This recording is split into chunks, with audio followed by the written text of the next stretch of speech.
Hi everyone, welcome to my YouTube channel. हमारे YouTube channel का नाम मुस्कान है। आप हमेशा मुस्कुराते रहिए। आज का हमारा टॉपिक है साउथ कोरिया।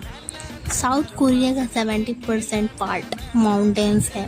इसे लैंड ऑफ माउंटेन्स से भी लोग जानते हैं। शियोराक्शंस और जेरिसन नेशनल पार्क यहाँ फेमस है।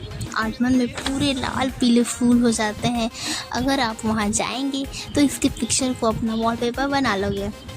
4 मौसम 4 रंग, spring, summer, autumn, winter. Spring cherry blossom sakura, Korea कोरिया पिंक हो जाता है। ये जीरो स्ट्रेट फेमस है इसके लिए।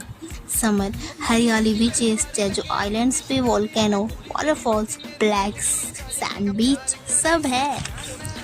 Ottoman upper lips, the hills turn red, orange, best season TBH.